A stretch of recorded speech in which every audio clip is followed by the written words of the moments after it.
Hey guys, this is Jim Larian from Avnet. I have something really fun today. I'm always a fan of when I get demo kits, and I got one, so we're going to review it.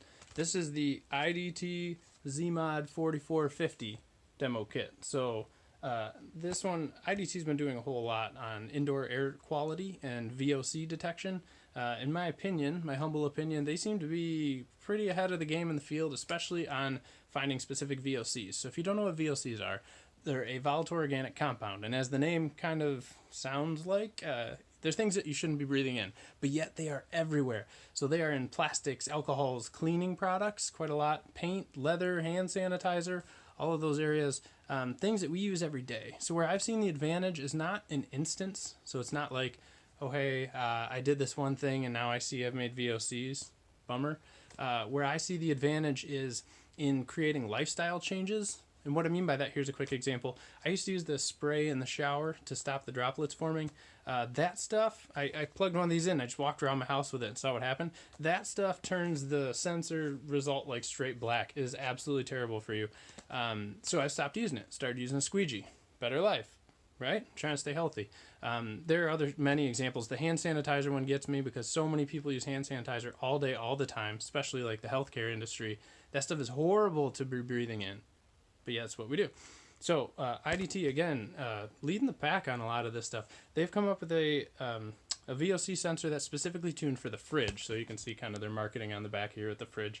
A couple things they're looking for: dimethyl sulfide, ethylene's another one. So fruit ripening, also meat aging and things like that, which you kind of want to detect. You don't really want that stuff around so much. This sensor can do it and is specifically tuned to sense that. It has some other good features too. So I'm going to show you, I have the demo software running, and you can see that the graph is kind of low and goes high. I know this is sort of hillbilly, but it's the best I got at the moment.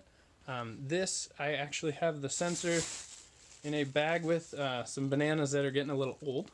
So this would be an example, although you don't really put your bananas in the fridge, this would be a good example of being able to detect that. So I'm going to take it out so I can show it to you, and then I'll show you what happens on the graph afterwards. So this is the little demo kit. The software is super easy to download.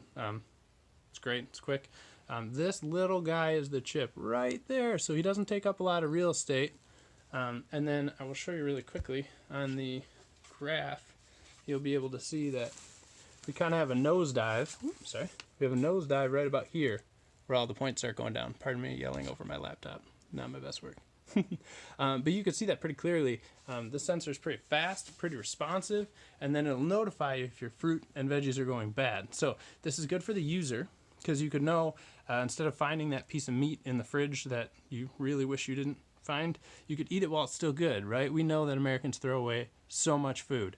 So this would help you find that, help you know that your vegetables, your fruits are aging. This would be good for preservation. So if you compare this, or pair it with a UV light or something that could help kill the mold spores or kill the ethylene, this will monitor how much is there and then how much your system needs to kick in to make your fruit and veggies last longer. And then for the manufacturers is kind of nice because you can know when your filters are bad. So filters are a whole industry in and of themselves. Making sure the filters get replaced and that people are using your filter is obviously very important. Currently, it's not. Most things that I've seen on the market are not actually using a sensor or some active way of knowing if that filter needs to be replaced or not. Currently, they're just, replace it, please. And I don't think half the people know they have a filter. So it's good from the manufacturing side too. So make your food last longer, know if it's going bad before it goes bad, and then make sure your customers are replacing their filters. Really cool, small, cheap demo board, easy to hook up, software is intuitive, you can record all your data. It's fantastic. If you're a nerd like me, I would even consider buying one just to walk around your house and seeing when you paint that wall, when you use that hand sanitizer, when you use the shower spray, what stuff are you doing? Cooking makes a lot of it, where you are creating these VOCs. Very cool, very interesting product. If you have a chance, pick it up. And again, it is the IDT. This one is the ZMod 4450. I would recommend picking up a general one if you're not specifically interested in the fridge stuff. Anyway, and that is all. And actually, I can do this. So here's a banana for scale. Tiny guy. Pick one up. Thanks.